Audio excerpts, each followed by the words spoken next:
वैष्णवांची महापर्वणी अर्थात पवित्र असणारं व्रत एकादशी आणि या एकादशीच्या पर्वणीच्या निमित्ताने आदिशक्ती मुक्ताबाई मंदिर, गौराई कापूसवाडी, शिवावर, डोणगावकर,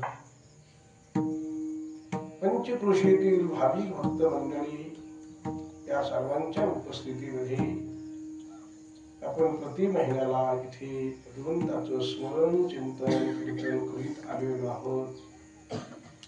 याही वेळेला आपली सर्वांची उपस्थिती आहे, भगवंताच्या चरणी सेवा समर्पित करण्याचा योग प्राप्त आहे। शिवेकरता उपस्थित असलेला आपल्या पुढचा जो अभंग आहे तो नाथ महाराजांच्या हरिपाठातील अभंग आहे। अभंग 21व्या क्रमांकाचा आहे आणि या अभंगातून श्रीनाथ महाराजांनी एका अज्ञानी माणसाला देव भेटणं कसं दुर्लभ आहे आणि देव भेटणं कसं सुलभ आहे या दोन्ही गोष्टीचा विचार सांगितलेला आहे।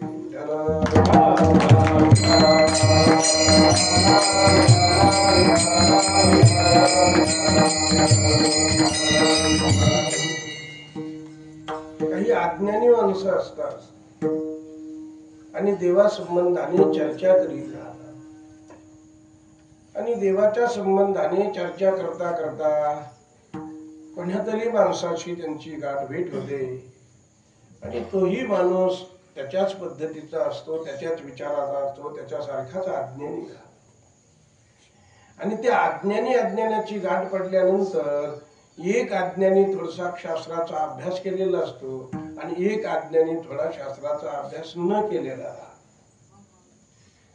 म्हणजे आपल्यामध्ये असे अनेक माणसं आहेत की ते स्वतः शास्त्र पाहत नाही, पण आपल्यातच असे अनेक माणसं आहेत की ते गावात पाठ्या वाचल्याशिवाय त्यांना थोडीशी नॉलेज राहत, पण तेही अज्ञानीच असतात आणि जे विचारलेले असतात तेही अज्ञानीच असतात। आणि म्हणून असा एक अज्ञानी माणूस मी आपल्या पुढे मांडतोय। का मांडतो? कारण नाथ महाराजांनी अशाच माणसाला या अभंगातून उलगडा केलेला आहे, त्याला स्पष्ट सांगितलेलं आहे की बाबा, कारण तो अज्ञानी असून देवा संबंधाने पुढच्या व्यक्तीबरोबर चर्चा करत असताना पुढच्या व्यक्तीला थोडं देवाचं ज्ञान असल्यामुळे आणि तो देवाबद्दल सांगायला लागला आणि अशा पद्धतीचा अनुभव सांगायला लागला की मला देव भेटला, मला देव भेटला, मला देव भेटला असा जर तो एखाद्या लोकाला अज्ञानी शिष्याला जर सांगायला लागला तर ते शिष्य अतिशय अज्ञानी असल्यामुळे पुढच्या त्या अज्ञानी महाराजाचं खरं मानल्याशिवाय राहत. कारण तुकोबाराय सांगतात, लटक्या माझी भाला तोच लटक्या माझी भाला आणि म्हणे म्या देव देखील. बरोबर. म्हणून तोच माणूस लटक्यामध्ये भला, लटक्यात म्हणजे त्यांना काही समजत नाही, अडाणी आहेत, अशा लटक्या लोकांमध्ये तो लोकांना सांगायला लागला मी देव पाहिला, मी देव पाहिला. आणि असा देव पाहिला म्हणणारा माणूस जर आपल्या कोणाला भेटला तर आपल्याला हे सगळ्याला काही पटणार नाही. काही म्हणते पाहिला असतील आणि काही म्हणते नसन पाहिला. आपल्यातही दोन मत झाल्याशिवाय राहणार नाही. म्हणून देव मी पाहिला, देव मी पाहिला असे म्हणणारे माणसं जगामध्ये नेहमी राहतात, समाजाला सांगत राहतात. बरं, अज्ञानी माणसं कधी यदा कदाचित असं म्हणतात मी देव पाहिला, आणि कधी कधी ज्ञानोबाराय सारखे संत सुद्धा म्हणतात, नामदेव महाराज म्हणतात, तुकोबाराय म्हणतात की आम्ही देव पाहिला. नाही का? किती प्रमाण आहेत आपल्याकडे. देखिला देखिला माये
म्हणतात मी देव पाहिला.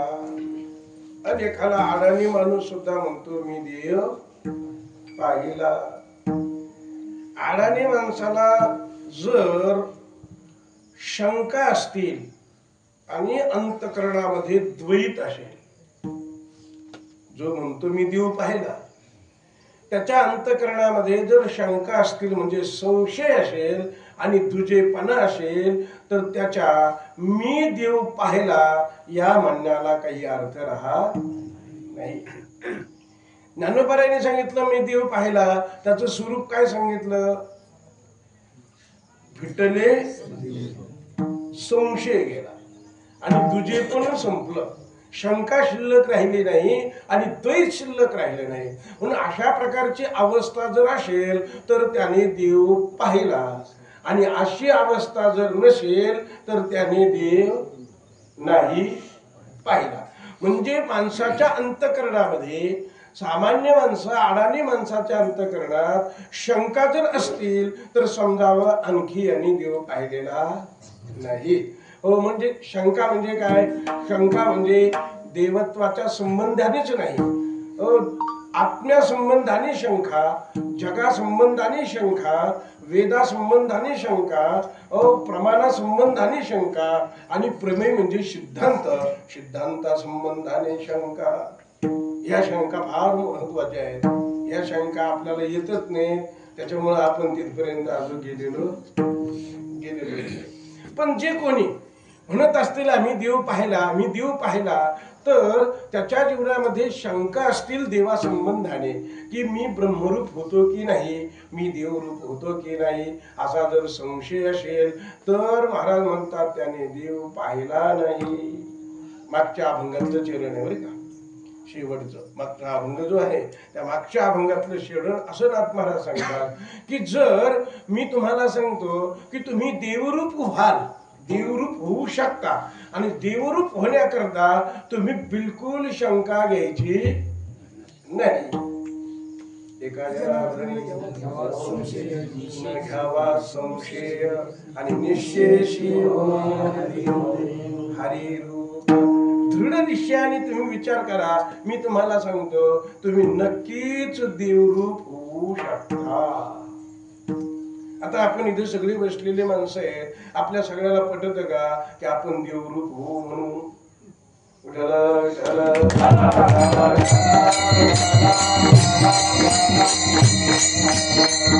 वेदांत शास्त्र तर असं आपल्याला सांगतं आपल्याला देवरूप व्हायचंय का आपण देवरूपच आहोत? ऐक नाही, आपण देवरूपच आहोत. वेदांत शास्त्र असं आपल्याला सांगतं, पण आपण देवरूप असून सुद्धा देवरूप व्हायच्या नादी लागलेलो आहे. म्हणजे आपल्याजवळ काय आहे? शंका, संशय आहे आपल्याजवळ की आपण देवरूप नाही. मग देवरूप नसल्यामुळे देवरूप होण्याकरता आपल्याला काही ना काहीतरी करावं लागत ना. म्हणजे आपण देवरूप असताना जे नसणं आपल्याला जे वाटतं, मग आपण काय करावं लागेल? आपल्याला जे नसणं जे वाटतं त्या नसण्याला जे काही प्रतिबंध आहेत, नाही नाही म्हणणारे जे प्रतिबंध आहेत, म्हणण्याकरता जे प्रतिबंध आहेत, ते सगळे प्रतिबंध आपल्याला काढावे लागतील. ज्यावेळेस आपण ते सगळे प्रतिबंध काढू त्यावेळेस आपण पुन्हा देवरूप झाल्याशिवाय राहणार नाही, पुन्हा आपण हरिरूप होऊ. म्हणून नाथ महाराज म्हणले शंका घेऊ नका, कारण संशयाने माणसाच्या जीवनामध्ये ब्रह्मज्ञान होत नाही. म्हणून ब्रह्मज्ञानाकरता निश्चयाची गरज आहे. निश्चयाचे बळ का म्हणे तेची फळ. माऊली म्हणतात बुद्धी निश्चये आत्मज्ञान, ब्रह्मरूपी भावी आपणा आपण. नाही का? ब्रह्मरूप जर आपल्याला व्हायचं असेल तर आपल्याला दृढ निश्चय करायची गरज आहे. आणि तो दृढ निश्चय आपल्या मनाने आपल्याच्याने होत नाहीये. का होत नाही? कारण आपले प्रतिबंध आपल्याला त्या निश्चयापर्यंत जाऊ देत नाही.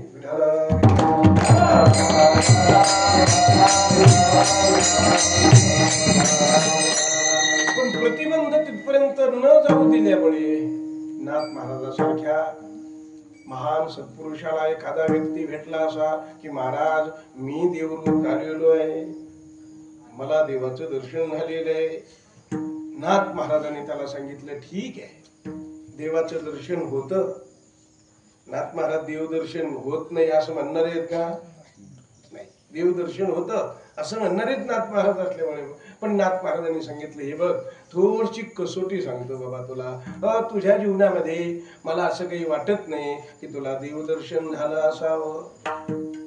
का? कारण तुझा संशय गेला नाही, महत्वाचा भाग आहे. तुझ्या जीवनामध्ये अद्वैत तयार झालं नाही, महत्वाचा भाग आहे. आणि त्यामुळे तुला देवदर्शन झालं नसावं असं मला वाटतं. म्हणजे का वाटतं महाराज असं? बघ तुला दोन बाजू सांगतो.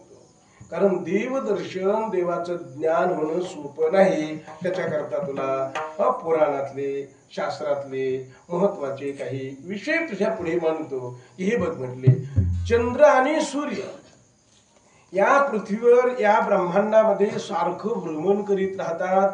त्यांच्या कला असतात, त्यांना सहकार्य करणाऱ्या, त्यांच्या काम करणाऱ्या, त्यांच्यापासून आणि आपल्या पृथ्वीला अनेक गोष्टी मिळून जातात. अशा काही गोष्टी आहेत त्या त्यांच्या कला असतात. कला म्हणजे, कला शब्दाचा अर्थ असे कलाकार नाही, गुण पखवाज वाजवणं कला, मृदंग टाळ वाजवणं, चाल म्हणणं ही कला, रंग देणं ही कला नाही घ्यायची. कला म्हणजे त्याचा अंश. कला कला म्हणजे त्याचा अंश. कारण भगवंताच्या अवताराचा विचार करत असताना अंश अवतार, अंश अवतार आणि कला अवतार विठ्ठल विठ्ठल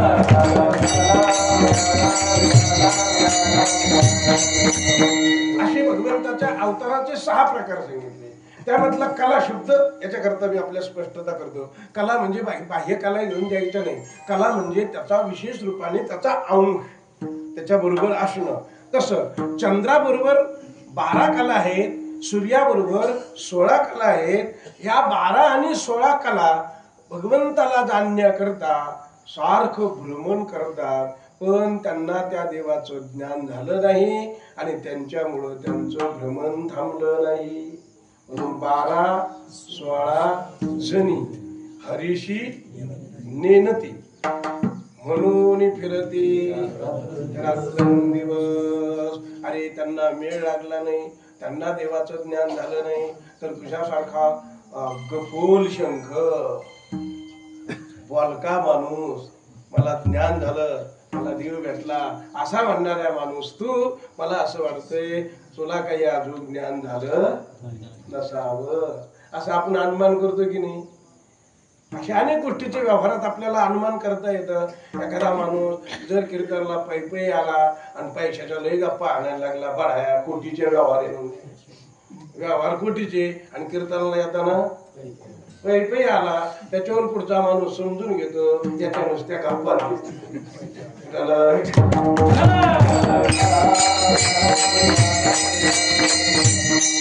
याच्याकडे येण्याकरता काही साधन नाही, गाडी नाही, घोडी नाही, पैसा नाही, बंगला नाही, काहीच नाही, गप्पाला तर काही कमी. हे आपल्याला जसं कळतं तसं नाथ महाराज सांगायला लागले त्या अडाणी माणसाला, बाबा नेणत्या माणसाला सांगतात, अरे बाबा 12-16 हे सूर्याच्या कला रात्रंदिवस फिरतात, त्यांना हे अजून ब्रह्मज्ञान झालं नाही, तर तुझ्यासारख्याला झालं असं मला काही वाटत. अरे तुला सांगतो म्हटले, आणखी सांगतो, महत्वाचं सांगतो. शेष नारायण, नारायण ज्याच्यावर आरूढ आहे असा असणारा शेष, आणि त्याला भगवंताचं भजन करावं वाटलं, स्तुती करावी वाटली, वर्णन करावं वाटलं, आणि म्हणून त्याने भगवंताला वर्णन करून जाणण्याचा प्रयत्न करायला सुरुवात केली. एकनाथ महाराजांनी सांगितलं, बाबा तो एवढी बडबड करायला लागला, एवढी वर्णन करायला लागला, एवढं वर्णन करायला लागला, ते वर्णन करता करता करता त्याच्या जीवातून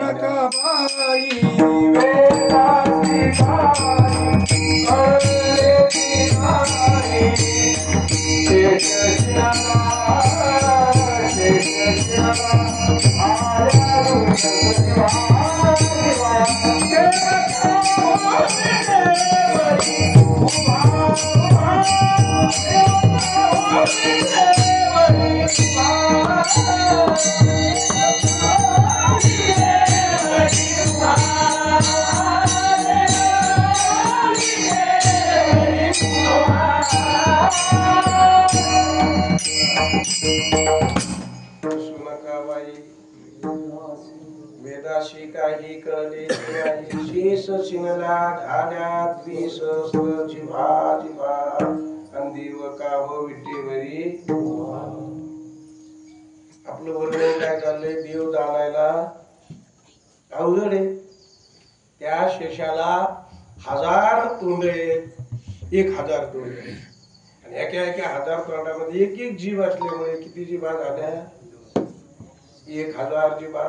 पण वर्णन करता करता त्याच्या एकाच्या 2 जीवा झाल्या, म्हणजे एका तोंडात 2 जीवा झाल्या, म्हणून द्विसहस्त्र म्हणजे 2000 जीवा झाल्या. 2000 जीवाने विचार करायला लागला देवाचा, पण देव विटेवर का उभा समजलं नाही. लक्षात घेऊन चालायचे बरं का शब्दाचे अर्थ. कारण देव विटेवर पंढरपुरात का उभा आहे, देव विटेवरी का उभा, असं नाथ महाराज आपल्या तुम्हाला आम्हाला सांगतात की हे वेदाला कळालं नाही, शास्त्राला कळालं नाही, शेषाला कळालं नाही, देव विटेवरी का उभा. याचा अर्थ काय घ्यायचा, याचा अर्थ असा घ्यायचा की देव पूर्ण जाणल्या जात नाही. याचा अर्थ असा घ्यायचा, हे विटेवरचा देव उभा याचा संबंध नाही लावायचा, ते शब्द सोडून द्यायचे. देव अनादी आहे, देव नित्य आहे, देव केव्हा झाला, देव कुठे संपणार आहे त्याचा विचार कोणालाही सांगता येत नाही. म्हणून देव का हो विटेवरी उभा, या उभा शब्दाचा अर्थ आणि देव विटेवर उभा असण्याचा अर्थ, देव तर पुंडलिकाने निर्माण केला हे तर सर्वांना माहित आहे. नाथ महाराज म्हणतात कोणालाच कळेना, पुसू सुद्धा नका, विचारू पण नका, हा त्याचा गूढ अर्थ ध्यानात ठेवा. गुह्य उगा आपलं देव. आता अभंग आपण ऐकतो की नाही, जेव्हा नव्हते चराचर जेव्हा होते पंढरपूर, जेव्हा नव्हती गोदागंगा, जेव्हा होती चंद्रभागा. हे आडानी माणसाला पटत रे.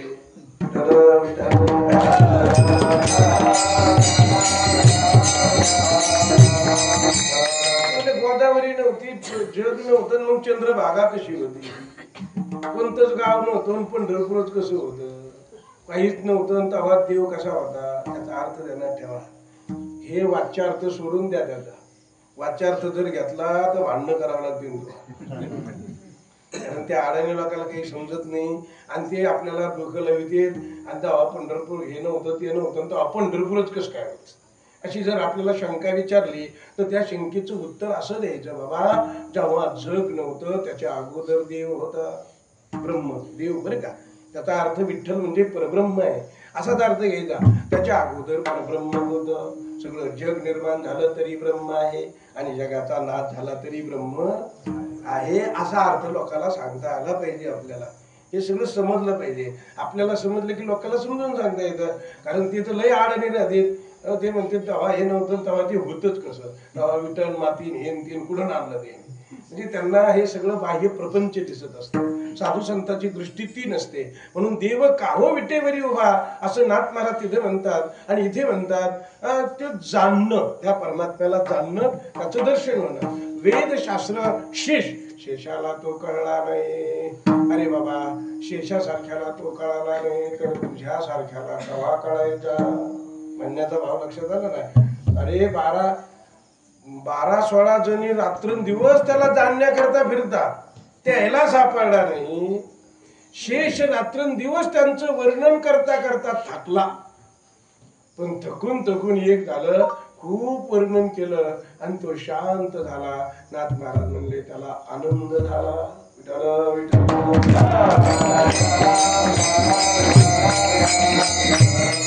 आनंद झाला, हर्षदया झाला, तिने सुखे.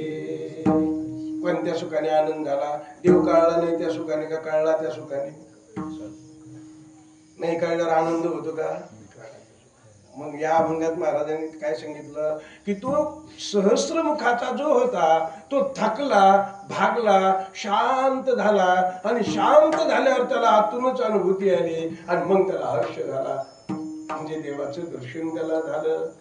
देवाचं दर्शन झालं नाही असं नाही, पण त्याला तुमच्या आमच्यासारखं वर्णन करता आलं नाही, कीर्तन करता आलं नाही. कीर्तन करायचं थांबावं लागलं, तेव्हा हर्ष दया झाला, येणे सुखे, त्याला आनंद झाला. त्या आनंदाच्या तंद्रीत निघून गेला, बोलायला शिल्लक राहिला नाही. अरे म्हटले बाबा, शेषच काय घेऊन बसला, 12-16 कलाच काय घेऊन बसला? ज्या वेदाने सर्व जग निर्मितीची व्यवस्था, जगाला ज्ञान देण्याची व्यवस्था, जगाच्या लयाची व्यवस्था असा असणारा सर्वज्ञ वेद. वेद म्हटल्यानंतर परिपूर्ण ज्ञान. वेद शब्दाचा अर्थ आहे जाणणे. धातूपासून त्याची उत्पत्ती होते. वेद म्हणजे जाणणे, संपूर्ण जाणणं याचं नाव आहे वेद. त्यामध्ये आत्मस्वरूपाला जाणणं याचं नाव आहे वेद. म्हणून अशा प्रकारचा असणारा वेद त्या वेदालाही नाही समजला. वेद जाणून गेला पुढे मौनाला. वेद जाणायला गेला त्यांनी सुद्धा मौन धारण केलं. म्हणून नाथ महाराजांनी 3 जणांची उदाहरण दिले त्याला. बघ म्हणे बाबा, चंद्र सूर्याच्या कलाला कळाला नाही, सहस्त्रमुखाच्या शेषाला कळाला नाही आणि वेदालाही पुढं सांगता सांगता गप बसावं लागलं, मौन धरावं लागलं, त्यालाही कळालं नाही. आणि अशा लोकांना कळालं नाही आणि तू म्हणतोस मला देव कळाला, ते गुह्य तुझला. सांग तुला कसं कळालं? मला नाही वाटत तुला कळालं. तू नुसता बडबड करतो, तुला कळालं नाही असं मला वाटतं.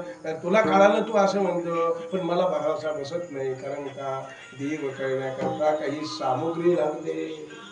आता इथून पुढे सांगितलं देव कळण्याकरता काय पाहिजे, काय भांडवल पाहिजे देव कळण्याकरता. कारण देव कळण्याकरता जर भांडवल नसेल तर कळाला म्हणायला काही अर्थ नाही. मग काय भांडवल लागतं? महाराजांनी सांगितलं पूर्व सुकृताचा, पूर्ण अभ्यासाचा, दास सद्गुरूचा या चरणामध्ये मागचे 3 चरण देव सामान्य माणसाला कळत नाही. आणि पुढच्या 4थ्या चरणात सांगितलं देव कळायचं असेल तर हे भांडवल लागतं, पूर्व सुकृत चांगलं लागतं, पूर्ण अभ्यास चांगला लागतो आणि सद्गुरूचं दास व्हावं लागतं. त्यावेळी देव चांगला कळतो. म्हणून अरे बाबा नेणत्यानं ध्यानात ठेवा, जाणत्यानं ध्यानात ठेवा. जाणते असो की नेणते असो, सर्वांना हरी कळाला पाहिजे. सर्वांना हरी कळतो, नेणत्यालाही हरी कळतो, जाणत्यालाही हरी कळतो. पण ते करण्याकरता अशा प्रकारचं भांडवल लागतं आणि त्या भांडवलातून आपल्याला पुढे सरकावं लागेल. त्यावेळेस आपल्याला हरी कळून जाईल, हरीचं यथार्थ दर्शन होईल. आणि म्हणून नाथ महाराजांनी सांगितलं तुम्ही कसे जरी असले तरी इकडे या, त्याचा विचार करा, भगवंताचं भजन करा, साधना करा. कारण साधना केल्याशिवाय हरी सापडत नाही. त्याच्या मागच्या अभंगात सापडला हरी दयाला साधनी, एका जनार्दनी हरी बोला. म्हणजे साधना केल्याशिवाय हरी सापडत नाही बाबा. आणि म्हणून तू साधना कर. म्हणून जाणते नेणते हरीचे ठिकाणी, एका जनार्दनी हरी बोला. हरिमुखी गाता हरफली चिंता, त्या नाही मातृका जन्म घेणी. असा या अभंगाचा शब्दशः अर्थ आहे. विठ्ठल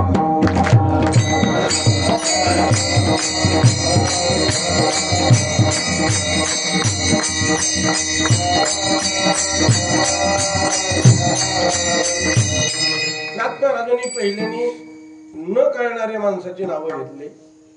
अशा लोकांनाही कळालं नाही तर तुझ्यासारख्याला केव्हा कळल. ज्ञानोबाऱ्यांनी हरिपाठात सुद्धा म्हटलं अरे ते वेदाला कळालं नाही तर तुला केव्हा कळल. ते जीवजंतु शिके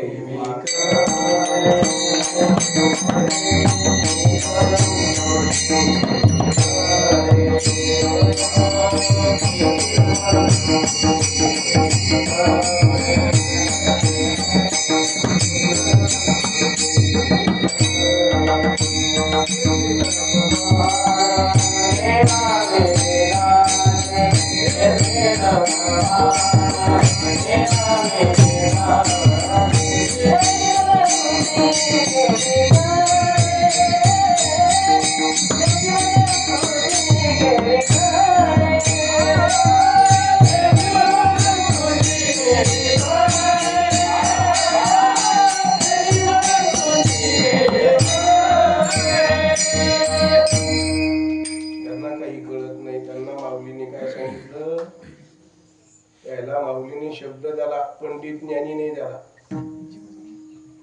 जंतू गीतेने पण शब्द दिला की असे लोक मला जाणू शकत नाही. मायेच्या मुळे त्यांचं ज्ञान आवृत्त झाल्यामुळे असे जंतव मला ते जाणू शकत नाही. गीतेने पण सांगितलं. वा अज्ञानेन आवृतम ज्ञानम येन मुह्यन्ति जंतव. अज्ञानाने आवृत्त झालेलं ज्ञान ज्यांच्या जवळ आहे असे जंतू. म्हणजे गीतेने शब्द दिला जंतू, ज्ञानोबाऱ्यांनी शब्द दिला जंतू.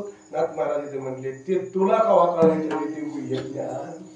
देव भेटला म्हणतो, देवाचं ज्ञान झालं म्हणतो, तुला काही चांगलं कळणार नाही. कारण जंतू ज्याला काही कळत नाही त्याला जंतू म्हणतात. ज्याला चांगलं कळतं त्याला पंडित म्हणतात.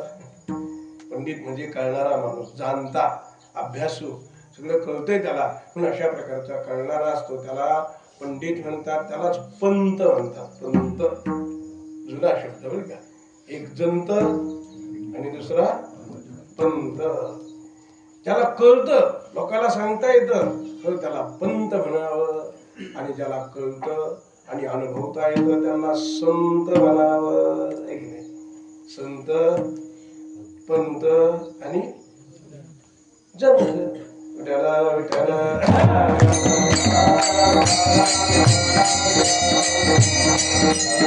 जंतू, जंताला काही कळत नाही, फक्त खायचंच कळत.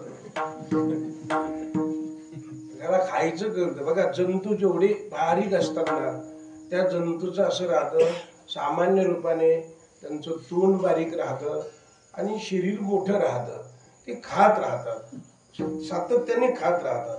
असं ज्यांचा शरीराची व्यवस्था देवाने केली ती सामान्य रूपाने त्याला जंतू म्हणतात. खात राहणार. हे आपल्या याच्यावर रोगराई पडते, आपण त्याला जंतूच म्हणतो की नाही. भराभर सरकी म्हणा, पाला म्हणा, काय ते सगळं नष्ट करून टाकतं. म्हणून खायचं त्यांना समजतं. असे जंतू सामान्य रूपाने त्यांना आधी ज्ञानाची क्षमता नसते आणि पंडित म्हटल्यानंतर त्यांना कळतं, अभ्यास झालेला असतो, शास्त्रचिंतन झालेलं असतं, खूप सुंदर अभ्यास आहे, खूप चांगलं सांगता येतं, पण आचरण करता येत नाहीये. आणि पुढचा जो वर्ग आहे संत, संतांना मात्र आचार विचार संपन्नतेने जगाला ब्रह्मज्ञान देता येतं, म्हणून असे असणारे ते संत असतात. म्हणून आपला विषय चाललेला आहे जंतू. गीतेने सांगितलं जंताला कळत नाही, माऊलीने सांगितलं जंताला केव्हा कळेल रे? अरे ते वेदाला कळाना, शेषाला कळाना, 12-16 जणीला कळाना, आणि तो म्हणतो मला कळालं. तुझ्या त्या म्हणण्याला काही अर्थच नाही. अशा प्रकारे एकनाथ महाराज या अभंगातून देव कळाला म्हणणाऱ्यालाही समजून सांगतात आणि देव कळण्याकरता काय केलं पाहिजे, काय सामुग्री असली पाहिजे ती सामुग्रीही सांगतात. दोन्ही गोष्टी नाथ महाराजांनी सांगितल्या. म्हणून जीवनामध्ये सामुग्रीची गरज आहे. काय सामुग्री असावी? पहिली जीवनामध्ये देव कळण्याकरता सामुग्रीची जी गरज आहे ते पूर्व पुण्य अनुकूल झालं पाहिजे. पूर्व पुण्य जरी होती सानुकूल अंतराय मूळ, अशा प्रकारचं अंतराय प्रतिबंध येतात आपल्याला. आपल्या जीवनात पूर्व पुण्य आपलं अनुकूल होत नाही. कशा करता अनुकूल होत नाही? देव कळण्याकरता अनुकूल होत नाही. आपल्याला ज्ञानेश्वरीमध्ये 17व्या अध्यायामध्ये आणि श्रद्धेचा विषय आलेला आहे. तिथे भगवंताने अर्जुनाने श्रद्धे संबंधाने चर्चा करायला सुरुवात केली आणि चर्चा करायला सुरुवात केल्यानंतर भगवान तिथे बोलायला सुरुवात करतात की असं श्रद्धेचे 3 प्रकार आहेत. सात्विक श्रद्धा, राजस श्रद्धा, तामस श्रद्धा, असे श्रद्धेचे 3 प्रकार आहेत. पण काही लोक असे आहेत की ज्यांच्याकडे सात्विक, राजस, तामस अशा पद्धतीचा कुठलाही भाव त्यांना त्यातला समजत नाही, तरी पण कोणतंही कर्म ते श्रद्धेने करतात.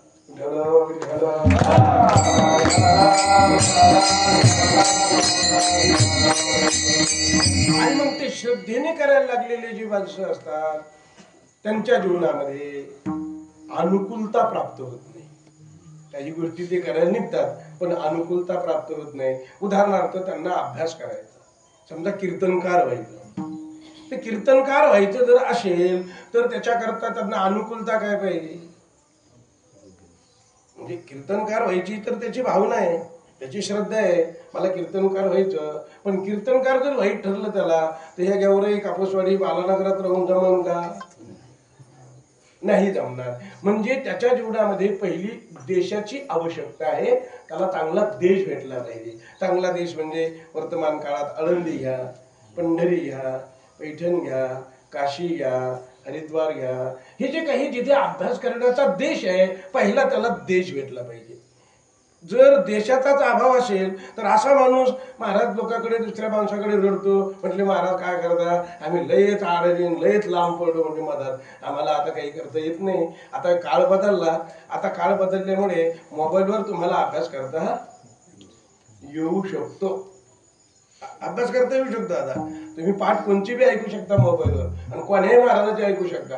भारतातल्या कुठल्याही महाराजाचे, विदेशातले ऐकू शकता. इतकी सुंदर व्यवस्था झाली आहे की तुम्ही कोणताही ग्रंथ मोबाईलवर आता सुरू शकता, एवढी व्यवस्था झालेली आहे.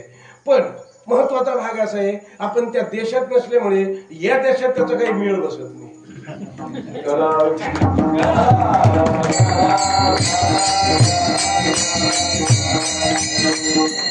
कारण त्या देशातलं वातावरण तसं राहतं या देशातलं वातावरण हे असं राहतं. डोरं सुटले, पाऊस आला, अमुक झालं तमुक झालं, इकडे जाय तिकडे जाय, असं करता करता तो वेळ निघून जातो. म्हणजे त्याच्याकरता देश चांगला पाहिजे हे की नाही. त्यानंतर अभ्यास करायचा म्हटला तर काल चांगला पाहिजे. चांगला काल म्हणजे योग्य वेळ पाहिजे की नाही. आपला इकडं शाळेचा अभ्यास झाला पाहिजे, घरादाराच्या जबाबदाऱ्या नसल्या पाहिजे, आणि मग आपल्याला अभ्यासाला वेळ मिळाला पाहिजे, म्हणजे आपल्याला काल मिळाला पाहिजे, म्हणजे देश योग्य भेटला पाहिजे, कालही योग्य भेटला पाहिजे. म्हणजे आपलं वय काय पाहिजे, योग्य पाहिजे. ही सामुग्री आहे. अभ्यास करण्याकरता, कर्म करण्याकरता, यज्ञ करण्याकरता ह्या सगळ्या सामुग्रीची गरज आहे. आणि म्हणून देश चांगला पाहिजे, त्याला काल चांगला भेटला पाहिजे. आता एखाद्याला देश चांगला भेटला, आळंदीत राहायचा योग आला, काल चांगला भेटला, घरचे विचारितच नाही कवर बी राह, घरचा प्रतिबंध नाही, राहा किती दिवस राहा म्हटले आळंदीत. म्हणजे देशही चांगला भेटला, कालही चांगला भेटला, पण बुद्धीची त्याची गाठ भेटत नाही.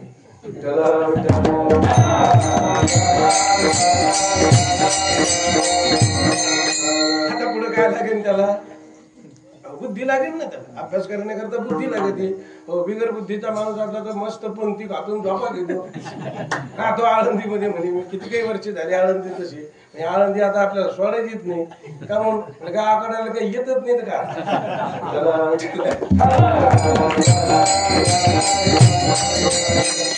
बरेच माणसं तशा आळंदीत कायम स्थिर होऊन गेलेली, म्हणजे आता गावाकडे येतच नाही.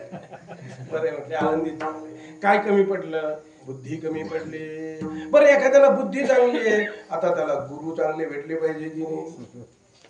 बुद्धी चांगली पण गुरु भेटावे लागतील. मग गुरु जर नाही भेटले, गुरु जर वेगळ्या मार्गाचे असले, गुरुने जर त्याला वेगळंच काही शिकलं, हे सगळं शिकिताना, तर त्याचं कल्याण होणार नाही. म्हणजे देश, काल, बुद्धी, इंद्रियाचं साह्य, बरं का, हे सगळे इंद्रिय, हात पाय कान आपले इंद्रियांनी सक्षम पाहिजे सगळे. म्हणजे इंद्रियाचं साह्य, श्री गुरुची कृपा, म्हणजे श्री गुरुचा सान्निध्य भेटला पाहिजे, गुरुवर्य चांगले भेटले पाहिजे, हे सगळं चांगलं भेटलं पाहिजे. तिथे खाण्याची व्यवस्था लागली पाहिजे, राहायची व्यवस्था झाली पाहिजे. हे सगळं जर चांगलं भेटलं तर माणसाच्या जीवनामध्ये चांगला परमार्थाचा काय होतो, योग येतो, चांगला योग येतो. माणसाला ह्या प्रतिबंधापासून निवृत्त होता येतं. म्हणून पहिली गोष्ट आपल्या जीवनामध्ये पूर्व सुकृत चांगलं पाहिजे.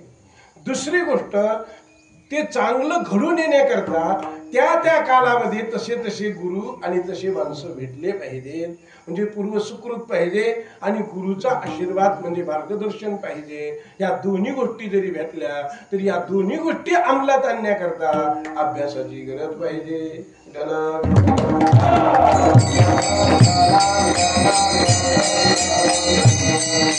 म्हणून पूर्व सुकृताचा पूर्व पुण्य पाहिजे. आता आपल्या जीवनामध्ये पूर्व पुण्य आहे, सगळ्याच्या जीवनात पूर्व पुण्य आहे, चांगलं आहे, म्हणून आपण कीर्तनात आलेलो आहोत. जर पुण्यच नसलं तर कीर्तनामध्ये येऊ शकत नाहीये. आपलं पुण्य चांगलं आहे, पुण्य खूप चांगलं आहे आपलं, म्हणून कीर्तनात आपण येऊ शकतो, पंढरीच्या वारीला जाऊ शकतो, नाथाच्या दर्शनाला जाऊ शकतो. कारण ह्या चांगल्या गोष्टी चांगल्या पुण्याशिवाय घडू शकत नाहीये.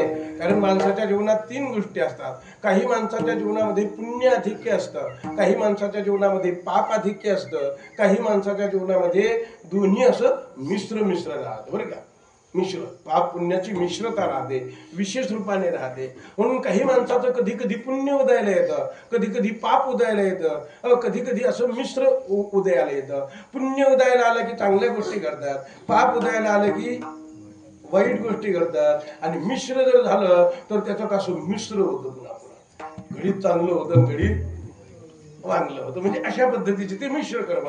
कारण अधिष्ठानम तथा करता 18व्या अध्यायामध्ये गीतेने माऊलीने या कर्माचा फार सूक्ष्म विचार सांगितला की 5 जण हे कर्म करीत राहतात. म्हणून अशा पद्धतीने 5द्वारे हे सगळं कर्म केलं जातं. याचा सगळा जर अभ्यास आपल्याला झाला तर आपण त्याच्यातून निश्चित मुक्त होतो, बाजूला जाऊ शकतो. पण आपला अभ्यास होत नाही. पण असो, आपला विषय चालला. अनेक लोकांच्या जीवनामध्ये पुण्य चांगलं राहतं, चांगला योग राहतो, तीर्थक्षेत्रात ते जन्माला येतात, चांगल्या त्या घरात जन्माला येतात.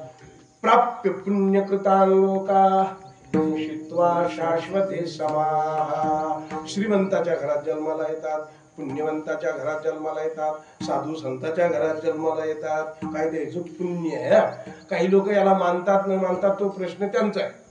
आपण तिकडे डोकं लावायचं नाही. फक्त गीता, भागवत, ज्ञानेश्वरी आणि संत काय सांगते याला महत्व दिलं पाहिजे. आणि म्हणून काही माणसं अतिशय पुण्यवान असतात आणि म्हणून पवित्र घराण्यामध्ये त्यांचा जन्म होतो.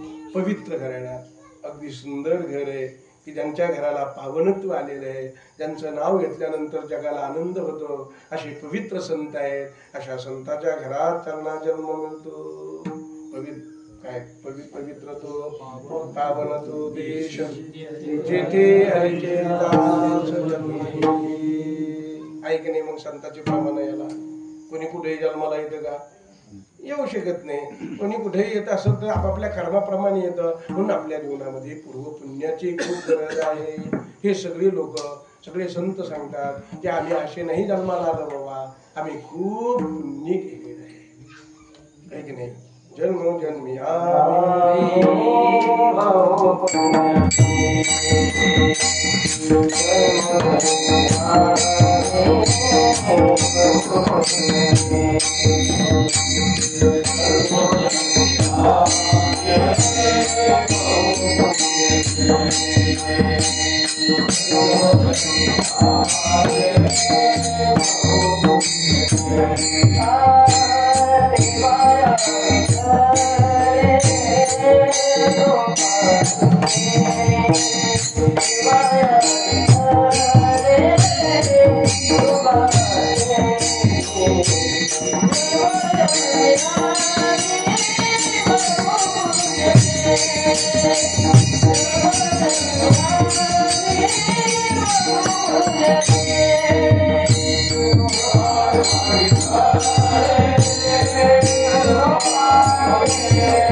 आता पुण्यामध्ये थोडे फाटे आहेत बरं का.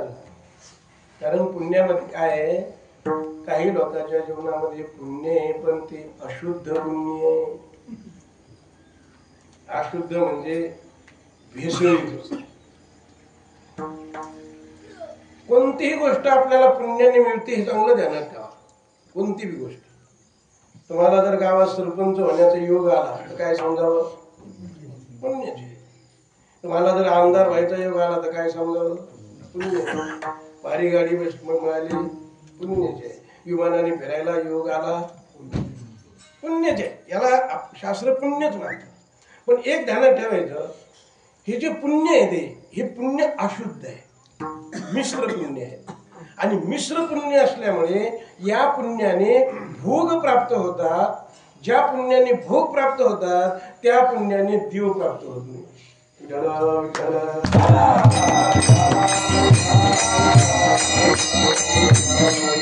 साधू संत काय येडे आहेत का? ते सोडून देतात ना, हे सगळं सोडून देत राहते. ते भोग मिळाला नको आम्हाला, गाडी मिळाली नको आम्हाला, विमान मिळालं नको आम्हाला. म्हणजे ते नकोच म्हणतात. का म्हणतात? कारण त्यांना माहिती आहे या पुण्याचा उपभोग जर आपण घेत राहिलो तर ते पुण्य संपत, त्या पुण्याची पावती सरून जाते. आणि ते अशुद्ध पुण्य असल्यामुळे त्या पुण्याच्या जोरावर ते भोग संपून जातात. आणि ते भोग संपले की पुन्हा अधोगतीला जावं लागतं. याकरिता ते जे पुण्य माणसं पुण्याच्या जोरावर जे मिळतं ते माणसाने घेऊ नये, शास्त्र असं सांगतं. आणि म्हणून साधू संत महात्मे त्या गोष्टीपासून कसे राहतात? जरा दूर राहतात. नको बा आम्हाला हे नको, ते नको, गाडी नको, विमान नको, आम्हाला काही गरज नाही. कारण त्याच्यामुळे पुण्याचा क्षय होतो. पण कोणत्या पुण्याचा? भोगाच्या पुण्याचा क्षय होतो. म्हणून आपण भोग भोगले का पुण्याच्या जोरावर ते भांडवल संपून जातं. भांडवल संपलं की आपली अधोगती होते. याच्याकरता त्याच्या नादी लागत जाऊ नये. मिळत असले तर त्याचा त्याग करावा. बघा नाथ महाराज सांगतात, प्रारब्धे प्राप्त होता देख, तेथून निष्ठंक अंग काढी. बोला बोला मोठेन बोला. प्रारब्धे प्राप्त होता देख तेथून निष्ठंक अंग काढी. प्रारब्धाने भोग प्राप्त होतात तरी ते साधू संत महात्मे तिथं चिटकून राहत नाही, तिथून बाजूला सरकतात, अंग काढून घेतात. आता जळो देह सुख दम्मा, आता जळो देह सुख दम्मा,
देहसुख ज्यामुळे होतं अशा गोष्टी जर आपण भोगत राहिलो तर आपल्या पुण्याची समाप्ती होते. आता ज्या लोकांनी पुण्य केलेलं राहतं त्यांना देहसुख मिळतं, त्यांना देहासंबंधाने भोग मिळतात. म्हणून काही काही माणसं असे आहेत बरं का, जन्मालाही येताना पुण्य घेऊनच येतात आणि जन्मभरही पुण्याचा भोग घेतात आणि जन्मभरही पुण्यच करतात.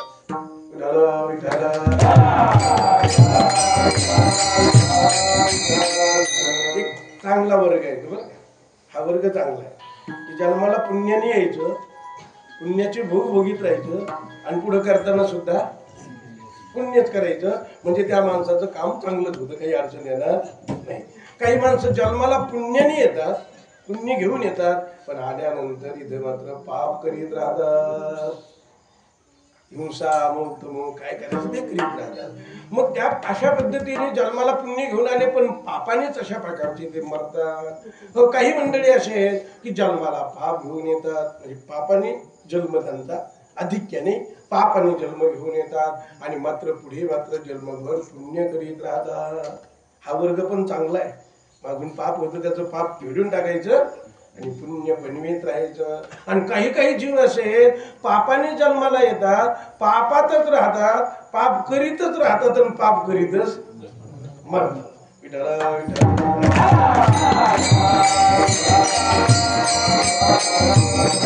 हे जास्त बोलून नाही सांगत तुम्हाला, अनेक प्रकारचे माणसं आहेत की अशा पद्धतीने जन्माला येतात. म्हणून हे सुकृताचा विषय आपला चालला. सुकृत, सुकृत म्हणजे चांगल्या कर्माची ठेवलेलं संचितातलं भांडवल, त्याचं नाव आहे सुकृत, चांगलं कर्म. दुष्कृत म्हणजे वाईट कर्म. सुकृत दुष्कृत या दोन्ही कर्म आपण मनुष्याकडून घडत असतात. त्यामध्ये दुष्कृत माणसाने कधी करत जाऊ नये, सुकृत मात्र रात्रंदिवस करण्याचा प्रयत्न करावा, अभ्यास करावा, चांगलं करीत राहावं. आणि चांगलं करीत राहिल्यानंतर मागं जे बनतं ते काय बनणार, चांगलंच बनणार. म्हणून सुकृत, पूर्व सुकृत माणसाचं चांगलं असावं, स्वच्छ असावं, भोग देणारं नसावं. जरी भोग द्यायला लागलं ते तर आपल्याला अभ्यास असेल तर आपण त्या भोगाचा त्याग करीत जावा आणि मस्त शुद्ध परमार्थ करावा. माऊलीच्या वाव्या आहेत की नाही, पापात्मके पापे नरका जाईले, माते जेने पाविजे शुद्ध पुण्य. पुण्यात्मके पापे नरका जाईल. बरोबर आहे. यज्ञ यागादी दिसायला पुण्य कर्म आहे पण त्याच्यात पाप होतं, हिंसा होते, त्यामुळे नरक आहे. पुण्यात्मके पापी नरका जायले, पापात्मके पापी नरका जायले, पापात्मके पुण्य स्वर्गा जायले. किती सुंदर बाव्या माऊलींनी सांगितल्या. म्हणून आता अतिशय स्पष्ट उलगडा माऊलींनी त्याला केला की पापात्मक पुण्य, पुण्यात्मक पाप, पापात्मक पाप, पुण्यात्मक पुण्य, अशा प्रकारचे 4 प्रकार त्याचे करून टाकायचे. आणि ह्या 4 प्रकारातून आपले जीवन पुण्यात्मक पुण्यामध्येच बनलं पाहिजे, पुण्य झालं पाहिजे. आणि ते पुण्य शुद्ध सात्विक झालं पाहिजे. कारण शुद्ध सात्विक पुण्याची व्यवस्था झाल्याशिवाय संताची भेटी होऊ शकत नाही.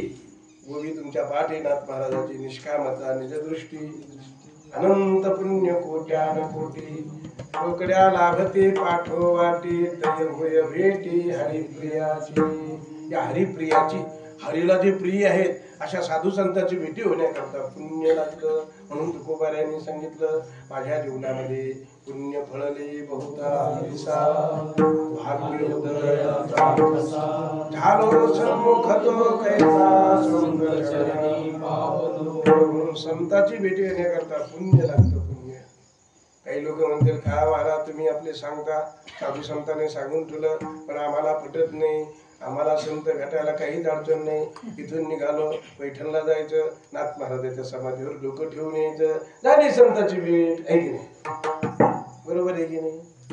म्हणजे सामान्य रूपाने बरोबरच आहे ना। नाथ महाराजाच्या पादुकावर दर्शन करून येणं पुण्य फळलेलंच असतं, आपलं पुण्यच असतं ते।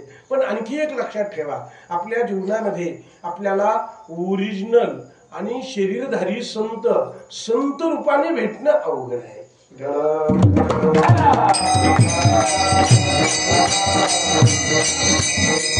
अशा नाथ महाराजाच्या जर वाऱ्या केल्या बरं का, अशा म्हणजे त्यांच्याबद्दल आपल्याबद्दल आपल्याला फारसा ज्ञान जरी असलं तरी श्रद्धेने वाऱ्या करीत राहायचं। आणि खूप दिवस नाथाच्या वाऱ्या केल्या की नाथ महाराजांच्या जीवनात आपल्याबद्दल सहानुभूती तयार होते आणि ते नाथ महाराजांसारखे संत आपल्याला ओरिजिनल जिवंत संतांची भेट करून देतात।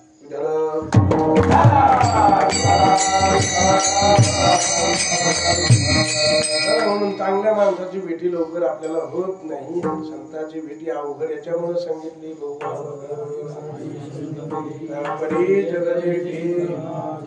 देवाने कृपा केल्याशिवाय संतांनी कृपा केल्याशिवाय संत भेटी होत नाही। पण बऱ्याच लोकांना यातलं गमत माहित नाही।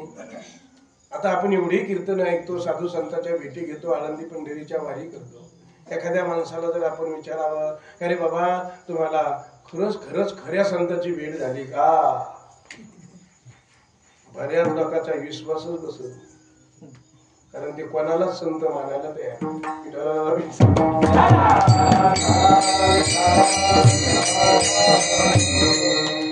मानी म्हणत नाही, म्हणजे त्याचं काय खरं याचं काय खरं, हे असा ते तसा ते तसा। म्हणजे त्याच्या जीवनामध्ये अत्यंत आपली भावनिक श्रद्धा ठेवून आपला उद्धार व्हावा अशा साधूची भेट लवकर होत नाही। आणि ती भेट होणं, हे संत वाटणं आणि त्याच्यापासून आपल्याला ज्ञान होणं हे आपल्या जीवनातला खरा संत भेटीचा योग आहे। म्हणून पूर्व पुण्याची गरज असते, कोणालाही लवकर भेट होत नाही। आणि म्हणून अशा पूर्व पुण्याने संतांची भेटी होते, म्हणजे पूर्व सुकृत चांगलं पाहिले आणि सुकृत चांगलं झालं रे झालं की ओरिजिनल संतांची भेटी होते, त्याच्याशिवाय होणार नाही। म्हणून संतांची भेटी दुर्लभ आहे हे सांगण्याकरता अनेक गोष्टी तुम्ही ऐकून आलेल्या आहात, लवकर होत नाही। संत भेटीचे फायदे दोन्ही प्रकारे होतात, लौकिक दृष्टीने फायदे होतात म्हणजे व्यवहारातले फायदे होतात, परमार्थिक दृष्टीने परमार्थिक फायदे होतात। संत भेट व्हायला जात नाहीये आणि म्हणून संतांची भेट दुर्लभ आहे आणि संतांची भेट झाल्याशिवाय देवाची भेट होत नाही असा सिद्धांतच आहे। हरिप्राप्ती शिवपाय साधते साधने संता विना प्राप्ती नाही, भेद असे संत आपल्याला भेटणं जरा दुर्लभ आहे। याच्याकरता पूर्वपुण्य चांगलं लागतं आणि पूर्वपुण्य चांगलं जर झालं तर आपल्याला कुठं संत भेटतील तेही सांगता येत नाही। रस्त्याने भेटतील, जाताना भेटतील, शेतात भेटतील, घरी भेटतील, एखाद्या क्षेत्रात भेटतील, क्षेत्रात जाऊनच संत भेटतील असं नाही, आपल्या गावात आपल्याला घरी कुठेही संत भेटू शकतात। फक्त आपल्याला आपलं पूर्वपुण्य उदयाला आलं पाहिजे। या दृष्टीने नाथ महाराज तुम्हाला आम्हाला सांगतात बाबा संतांची भेट झाली पाहिजे, पुण्य लागेल आणि त्या पुण्याच्या जोरावर संत तुम्हाला देवाची भेट करून देतील, म्हणून पूर्व सुकृताचा। आता दुसरं टोक आहे पूर्ण अभ्यासाचा। बऱ्याच लोकांचं सुकृत चांगलं आहे पण अभ्यास बिलकुल करी, अभ्यास म्हणजे ग्रंथ वाचणं नाही, अभ्यास म्हणजे साधना करीत राहणं। अभ्यास शब्दाचा अर्थ तीच गोष्ट पुन्हा पुन्हा करीत राहणं। आपण महिन्याला कीर्तन ऐकतो, हे काय आपला किंवा अभ्यास आहे, हे आपण जे करतो हे अभ्यास आहे। कशाकरता अभ्यास आहे हा? देव भेटी करता अभ्यास आहे. ज्या माणसाला ज्या ध्येयापर्यंत जायचं त्या ध्येयाला प्राप्त करण्याकरता जे जे साधन म्हणून करावं लागतं त्याचं नाव आहे अभ्यास.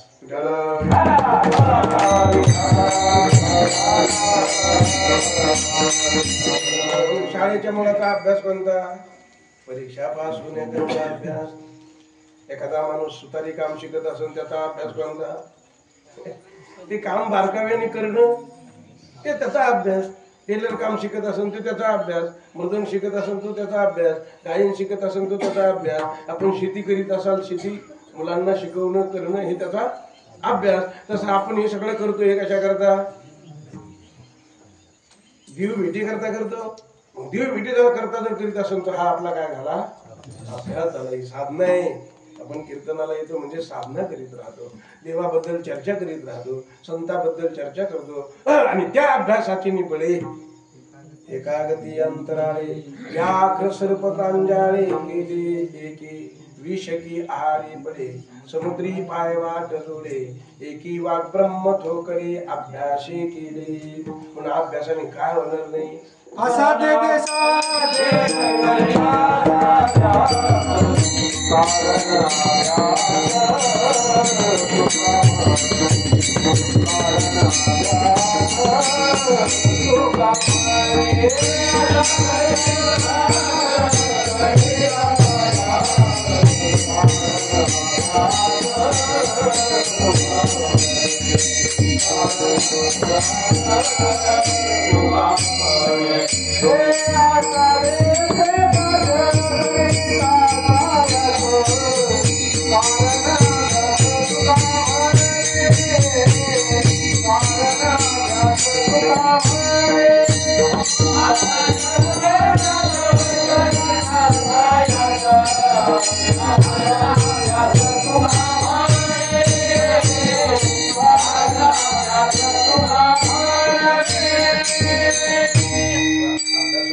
काही होऊ शकतं. फक्त करीत राहिलं पाहिजे.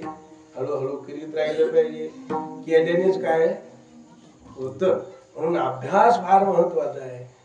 अभ्यास म्हणजे करीत राहणे. सुकृत म्हणजे मागचं सुकृत.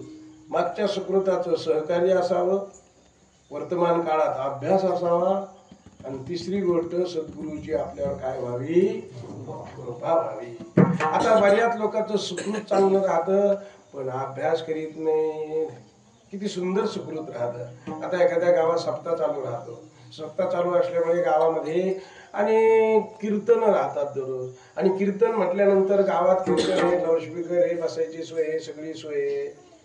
तरी गावात कीर्तन असून न जाणं म्हणजे काय कमी पडलं? नाही पुण्यच आहे त्याच्या गावात कीर्तन आहे.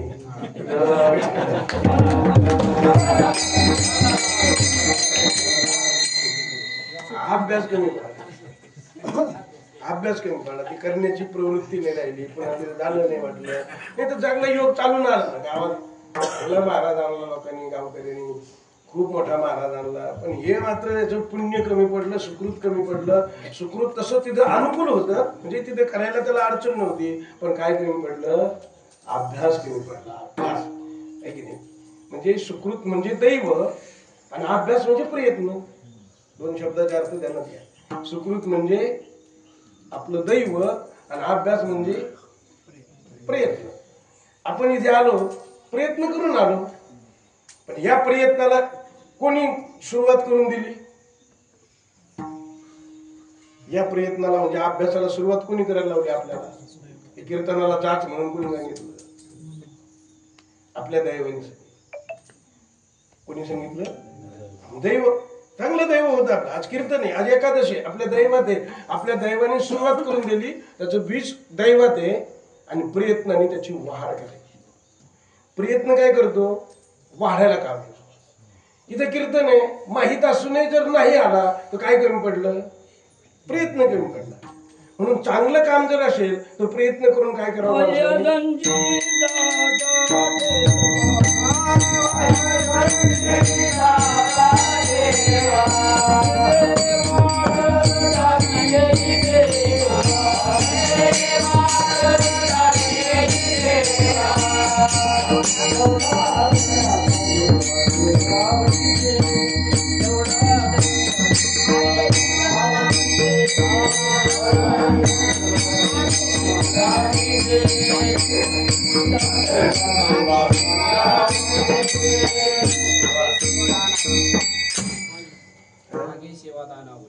आशीर्वाद काय होता? माझी या संगीचा ठेवा दिले हे वाट दाविली देवा माझ्या आदराचा हेवा मागे शिवदान आवडीचे माझी या संचिताचा ठेवा आणि तिने वाट दाविली मुक्ताबाईकडे यायची आणि वाट दाविली संचित. किती योग्य प्रमाण दिलं महाराजांनी, एकदम व्यवस्थित प्रमाण. म्हणजे आपलं जे बोलणं असतं ते सिद्धांताला योग्य असावं, प्रमाणाला धरून असावं. या दृष्टीने अगदी सुंदर प्रमाण की आपल्याला ही वाट कोणी दाखवली? मग संचिताने. पण इथं येऊन कीर्तन ऐकणं हे काय आहे? प्रयत्न आहे. प्रयत्न केलेच पाहिजे. चांगलं करायचं असलं तरी प्रयत्नच केले पाहिजे, वाईट करायचं असलं तरी वाईट होत असेल तरी प्रयत्न केले पाहिजे, पण थांबण्याकरता प्रयत्न केले पाहिजे. वाईट होण्याचा योग आला तर प्रयत्न करून थांबावं, आणि चांगला होण्याचा योग असला तर प्रयत्न करून वाढवावं. असं सोपं आहे. प्रयत्नाला वाव आहे माणसाला संधी आहे. मनुष्य हा कर्म करण्यामध्ये स्वतंत्र अशा पद्धतीचा आहे की प्रयत्नाने त्याला करता येतं, प्रयत्नाने त्याला थांबवता येतं. म्हणून प्रयत्न म्हणजे अभ्यास आणि दैव म्हणजे दैव. बघा माऊलीने सांगितलं, बघा हरिपाठात सांगितलं माऊलीने. मी नेहमी सांगतो ते प्रमाण, अति सुंदर प्रमाण आहे. मी आपलं दृष्टांत म्हणून सांगतो. गावामध्ये सप्ताह राहतो. सप्त्याची सुरुवात होते पहिल्या दिवशी. दुसऱ्या दिवशी एक जणांनी विचारलं, अहो रात्री कीर्तनाला नाही आले? त्याने सांगितलं, महाराज पहिलाच दिवस होता म्हणून नाही आलो. म्हणलं आता असं म्हणून पहिला दिवस निघून गेला. पुन्हा विचारलं, 2 दिवसांनी आले, तू कीर्तनाला नाही आला? ते म्हणे, महाराज काय सांगा, म्हणतो मला यायचं होतं पण ते गावाला पाणी द्यायचं होतं, 3 पीसची लाईट ते कीर्तन एकाच टायमाला. म्हणजे असं करता करता 5-6 दिवस त्याचे निघून जातात. पुन्हा विचारलं, का नाही कीर्तनाला आला? त्यांनी सांगितलं, आज वाटा होता गावात, लई भारी महाराज आहे. घरचे सगळे म्हणजे आम्ही सगळे जाणार आहे, तुम्ही घर राखा म्हणे. विनोद म्हणून सांगतो. पण अशा पद्धतीने ते घर राखण्यात 1 दिवस गेला, इकडे 1 दिवस गेला, असा 1 दिवस गेला, तसा 1 दिवस गेला. याचं एकही दिवस जाणं झालं नाही. शेवटी त्या विचारणारे विचारला, तुम्ही एकही दिवस नाही आले? ते म्हणजे महाराज त्याला नशीबच लागत. माऊलीचे शब्द आहेत, हरीशीन भजसी दैवहत. दैवहत म्हणजे मेलेल्या दैवाचे. त्याच्यात दैवतच नाही, ते येतेनच कशी? म्हणून दैव काय करतं? आपल्याला वाट दाखवतं. प्रयत्न काय करायचा? करीत राहायचं, जोर देऊन करायचं, लक्षपूर्वक करायचं. दैवाने साथ दिली कीर्तनाला जाण्याची. कीर्तनात जाऊन बसला पण झोप यायला लागली. काय कमी पडायला लागलं? प्रयत्न कमी पडायला लागले. दैवाने ते कीर्तनात आणून बसलं, मग तिथे झोप यायला लागली. पण कीर्तनात येऊन बसावं, झटके देऊन का व्हायना 2 तास घालावे. याचं नाव काय? प्रयत्न. त्याचं नाव प्रयत्न. प्रयत्न अवश्य केले पाहिजेत आणि भरपूर केले पाहिजे. म्हणून प्रयत्नाने साथ देऊ. अभ्यास त्याला म्हणतात. अभ्यास हा अभ्यास केला पाहिजे. पूर्व सुकृत चांगलं पाहिजे, पूर्ण अभ्यास झाला पाहिजे. आणि ह्या दोन्ही गोष्टी अनुकूल जर झाल्या की श्री गुरुची आपल्यावर काय होते? कृपा होते. दास सद्गुरूचा जाणे. सद्गुरूचा दास व्हावा लागेल. कारण आपण सद्गुरूची सेवा करतो पण दास्यत्व म्हणून करत नाही. दास झालं पाहिजे. रात्रंदिवस सेवा गुरुची केली पाहिजे. कायेने केली पाहिजे, वाचेने केली पाहिजे, मनाने केली पाहिजे, धनाने केली पाहिजे. बरेच लोक गुरुची सेवा करतात पण फायद्या करतात. व्यवहारातलेच फायदे, परमार्थातला फायदा असा काही तिकडे ते लक्ष देत नाही. पण आपण गुरुची सेवा करीत असताना कोणता फायदा पहिला ध्यानात ठेवावा? परमार्थाचा फायदा ध्यानात ठेवावा. आपल्याला देव भेटला पाहिजे, देव कळाला पाहिजे. देव कळणं, देव कळून देणं हे श्री गुरुचं महत्वाचं आणि मुख्य कर्तव्य आहे.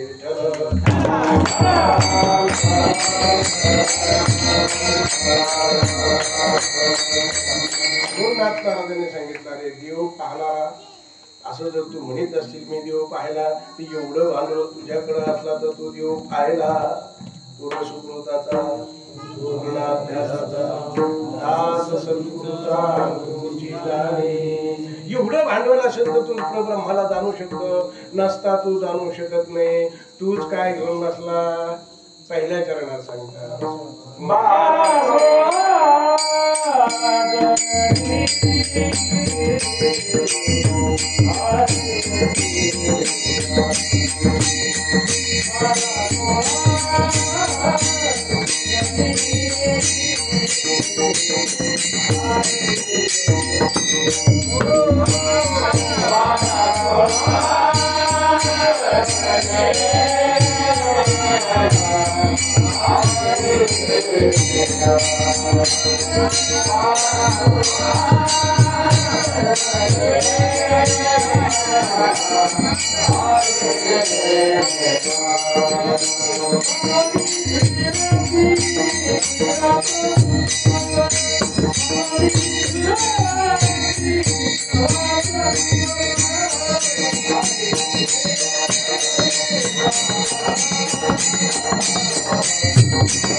अभंगामध्ये बऱ्याच अभंगात सुंदर वाटे जाते ग त्याच्यात पण आहे 12-16 गडणी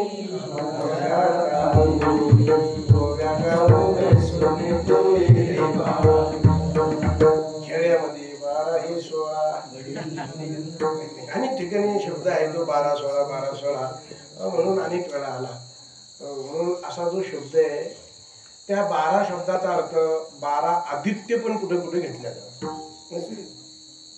एक मित्र अरुण त्याची जी नावं आहेत ना 12 ती 12 नावं घेतल्या जातात. कला कला शब्दाचा अर्थ मी तुम्हाला सांगितलं की त्याचा अंश त्याच्या विशेष रूपाने त्यातलाच असणारा तो एक महत्वाचा भाग म्हणून त्याला कला म्हणायची. कला त्याची ती कला म्हणजे त्याचा तो अंश म्हणून 12 आदित्य हे 12 आदित्य आहेत.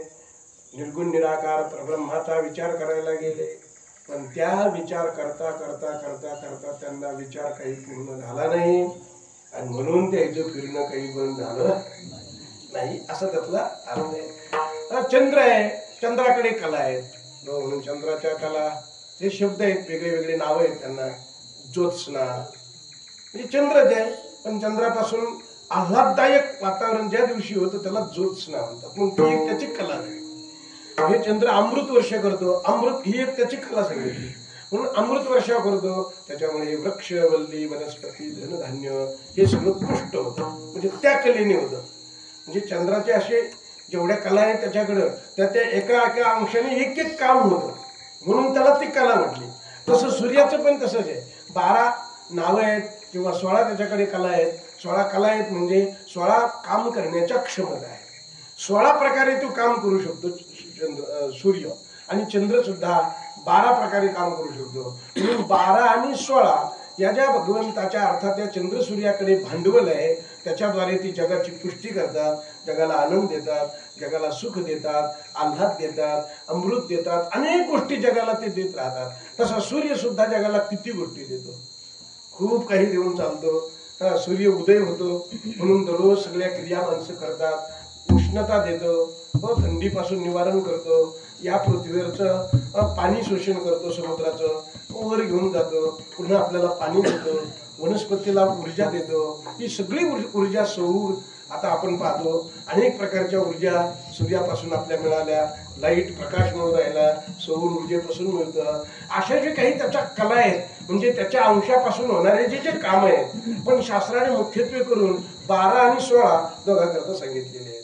चंद्राकडे 12 सांगितले आणि सूर्याकरता 16 सांगितले. पण ह्या जरी सगळ्या कला असल्या, या सगळ्या कला अधिक चंद्र सूर्य यायला त्याचा काही मेळ लागला. कोणाचा? त्या परमात्म्याचा मेळ लागला नाही.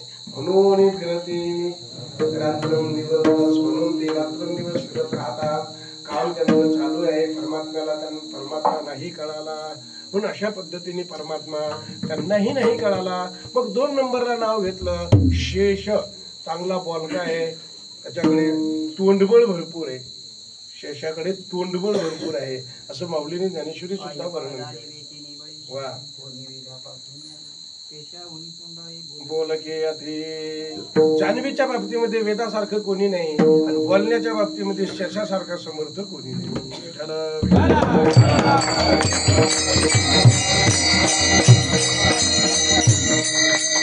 म्हणून त्या शेषालाही काही कळालं नाही. खूप त्याने वर्णन केलं देवाचं. महाराज प्रमाण म्हणून गेले पहिल्याने.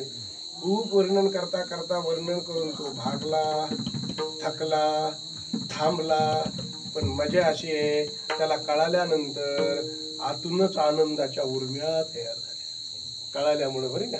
असा बसला तो निवांत बोलता बोलता बोलता बोलून बोलून थकून गेला आणि थकल्यानंतर त्याला उर्म्या तयार झाल्या. महाराजांनी दुसऱ्या चरणात वर्णन केलं. सहस्र मुखाचा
झाल्या द्विसहस्र जिव्हा. म्हणून शेषाला कळालं नाही. पण मजा घेतली शेषाने मात्र आनंद घेतला. बरं वर्णन करून करून करून आनंद वाटला त्याला. शांत बसला आणि त्याचं भान झाल्यामुळे त्याला सुखाच्या उर्म्या जाग्या झाल्या, आनंद जागा झाला. हे तुम्हाला सुद्धा अनुभवता येईल बरं का. की तुम्ही एखाद्या कीर्तनात गेले, एखाद्या महाराजांनी सिद्धांत सांगितला तर त्या सिद्धांताचा अनुभव बसल्या बसल्या घरी गेल्यावर घेता येतो. त्याचं मनन करताना मनन करायचं. श्रवण केल्यानंतर त्याचं मनन झालं पाहिजे. मननाचं निधिध्यासन झालं पाहिजे, नंतर त्याचं संशोधन झालं पाहिजे, तत्त्वं पदार्थ शोधन झालं की आनंद मिळतो. आपल्याला एवढं नाही जमायचं, पण एखाद्या माणसाने महाराजांनी जर मार्मिक दृष्टांत सांगितला आणि तुम्ही घरी गेले आणि बसले आणि ते जर ध्यानात आला तर नक्कीच तुम्हाला हसू आल्याशिवाय राहणार नाही.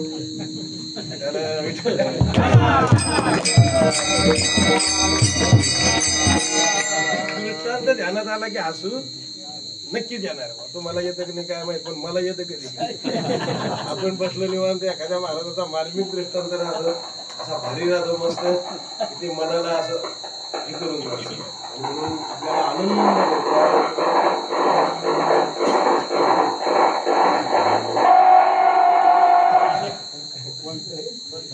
तसं शेषाचं झालं बरं का. म्हणून तो शांत झाल्यावर आनंद निर्माण झाला. महाराज म्हणतात अरे शेषाला आनंद मिळाला, वेदाला सुद्धा बोलून बोलून सांगून सांगून मौन धरावं लागलं.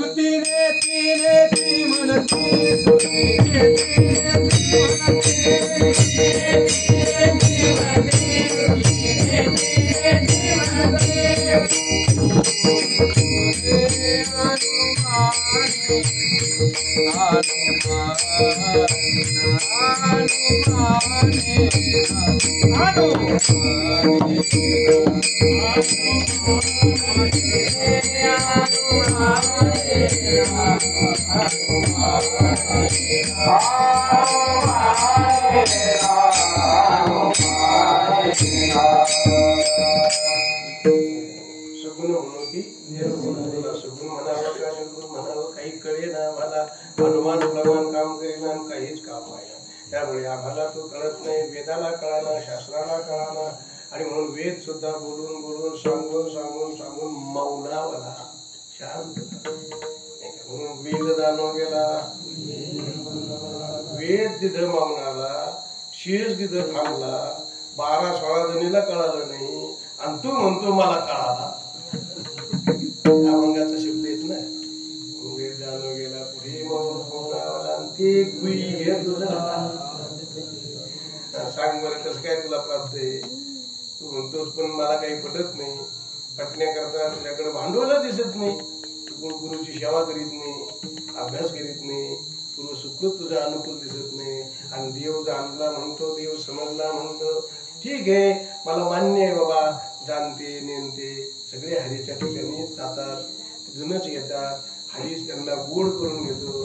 पण विनाकारण जर तू म्हणत असेल मला कळाला, मग काय आपल्याला पाच नाही म्हणू शकतात. जाणते नेनते हरीचे ठिकाणी हरी बोला.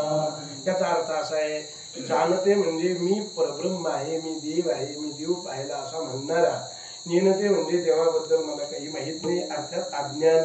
आता एक लक्षात घ्यायचं, स्वस्वरूपाच्या ठिकाणी जाणीव नेणीव भगवंती नाही. याचा अर्थ काय घ्यायचा, देव जाणीव नेणीव या दोन्ही प्रक्रिया बाहेर पडल्यानंतर जी अनुभूती आहे त्याचं नाव देवाची अनुभूती आहे. इथं काय अर्थ आहे, जाणते. कारण माझं भांडवल भरपूर सांगितलं. नेणते म्हणजे एकदम आडाने घ्यायचे की आज्ञाने आडाने लोक घ्यायचे नाही. जाणते म्हणजे देवाच्या स्वरूपाला जाणलंय, आणि स्वरूपाला जाणून सुद्धा जे काही अज्ञानाचा जो भाग असतो, नीनतेपणाचा भाग होतो, तोही त्यांचा संपला. जाणतेपणाचा भाग संपला, त्यावेळेस ते हरिरूप होऊ शकतात. असं पहिल्या अभंगात मला वाटतं सांगितलेले, दुसऱ्या हरिपाठात नाही का. महाराज म्हणतात मी तू पण गेले आहे, असे शब्द नाथ महाराज सांगतात. म्हणून अशा पद्धतीने जाणतेपणा नेणतेपणा भगवंताच्या स्वरूपामध्ये लीन होऊन जातो, काही शिल्लक राहत नाही, असा त्यातला भाव घ्या.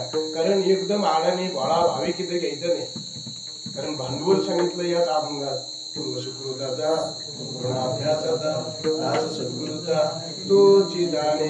यथामती यथा अवकाश अभंगाचं चिंतन करण्याचा प्रयत्न केला. योग्य असेल ते साधू संतांचं आहे, अयोग्य गेलेले असेल शब्द ते माझे दोष, माझ्या बुद्धीचे दोष. यथामती यथा अवकाश चिंतन करीत आलेलो आहे. 21 अभंग आपले झालेले आहे. आता किती राहिले, एकनाथ महाराज हरिपाठात किती राहिले अभंग? आता 4 राहिले बरं. 22, 23, 24, ठीक आहे, 25. 4 अभंग राहिलेले, त्याही 4ही अभंगाच्या चिंतनाकरता अवश्य हजर राहा. माझ्या संघ अशोक शेठ आलेले आहेत. आम्ही गाडी जळगावला महिनाभर अधिक मासात माऊलीच्या हरिपाठाचं चिंतन केलं मस्त. त्यांना अजून ते आठवलं, मस्त आनंद येतो. खूप लोक यायचे, जास्त लोक यायचे. महिनाभर रोज कीर्तन राहायचं, त्यामुळे मस्त लोक यायचे. 200-300 लोक येत होते.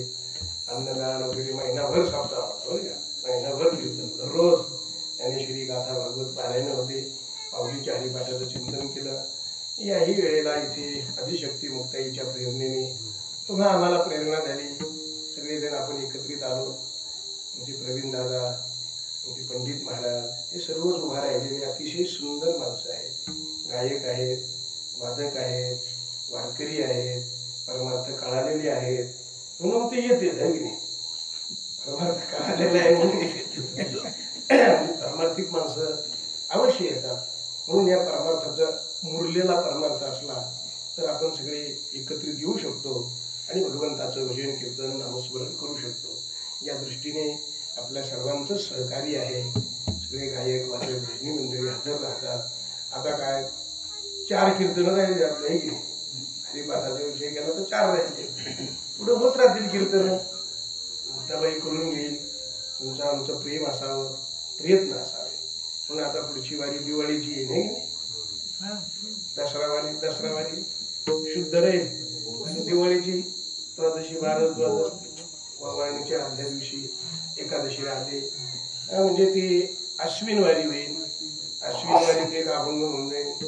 अश्विन झाल्यावर कार्तिक वारी, आळंदीची वारी जाते आपली.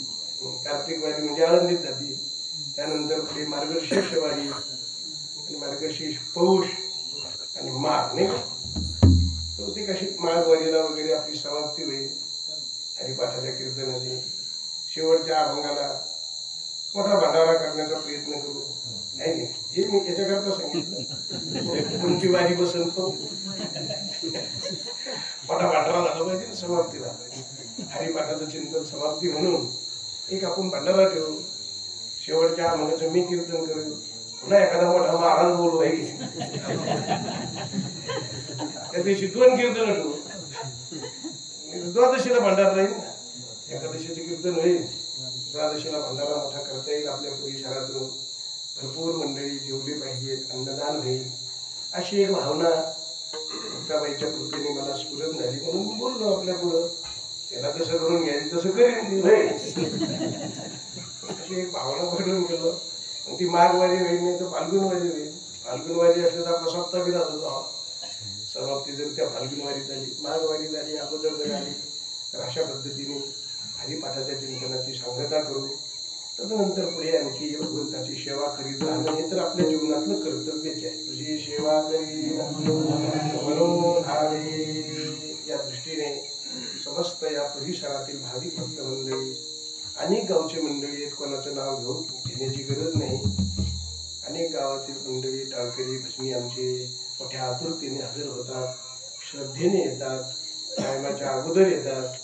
अतिशय सुंदरसा चाललेला हा कार्यक्रम आणि आदिशक्ती मुक्ताईच्या कृपेने, नाथ महाराजांच्या कृपेने, परमपूज्य जगन्नाथ बाबा त्यांच्या आशीर्वादाने चालू असलेलं हे सगळं कार्य पूर्ण होईल याच्यात आता काही शंका राहिलेली नाही. याचा अवकाश बोलण्याला पूर्णविराम.